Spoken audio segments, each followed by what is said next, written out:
Joining us now for reaction on this developing situation in Kenya, member of the House Foreign Affairs Committee, Republican Ted Poe. And by the way, Democrat Elliot Engel, who is the ranking member, is going to join us a little bit later in the show as well. Congressman Poe, thank you for your time today. Thank you, Shannon. All right, we want to start with the breaking news out of Kenya, and as that situation continues to unfold, Al-Shabaab, a group out of Somalia that is linked to Al-Qaeda, is taking credit for this attack. Almost 60 dead, hundreds more injured. What does it say to you about the strength of that particular faction? Al-Shabaab is very strong. As you said, they're from Somalia. Apparently, this is a retaliation for Kenya's involvement in Somalia a year or two ago.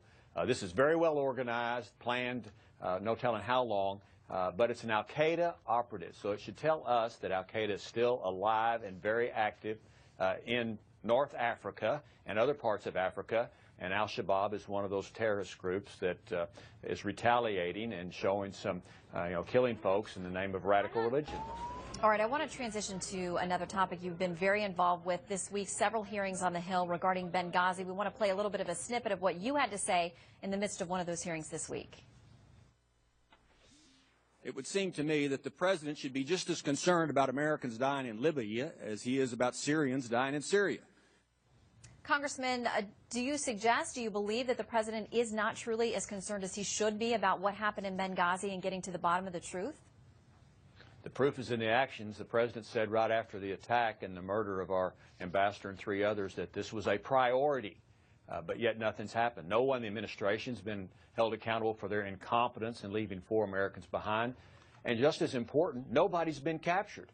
And the leader, Abdul Katala, can be interviewed on our television by a reporter sitting in a hotel in Benghazi, and we can't go get this guy.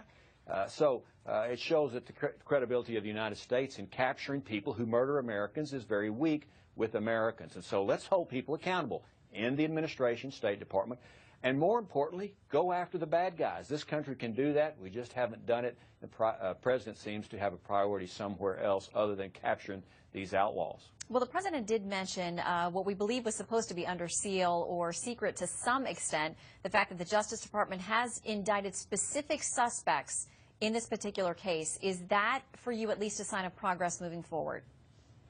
Well, it's a sign that we know who did it. Now let's go capture the terrorists from Ansar al-Sharia that took credit the next day, who have been indicted in this murder, and let's capture those individuals, working with the Libyan people, whatever it takes to capture them. So we know who did it. Why aren't they in custody? That's my question after a year. Are you encouraged by the fact that your counterpart, your GOP colleague over on the House Oversight Committee, Darrell Issa has announced that he's going to subpoena 2 key State Department employees in an effort to get their side of the story?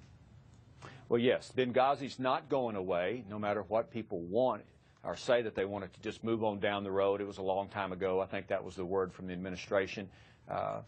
Members of the House, I'm the chairman of the Terrorism Subcommittee, and other committees are going to continue to pursue Benghazi till we get the truth, and we hold people accountable, both the killers and the people who showed, I think, incompetence in our own government. All right, Congressman Poe, we thank you very much for your time. Again, we'll be speaking with your colleague, Elliot Engel, from across the aisle shortly. Thank you, sir.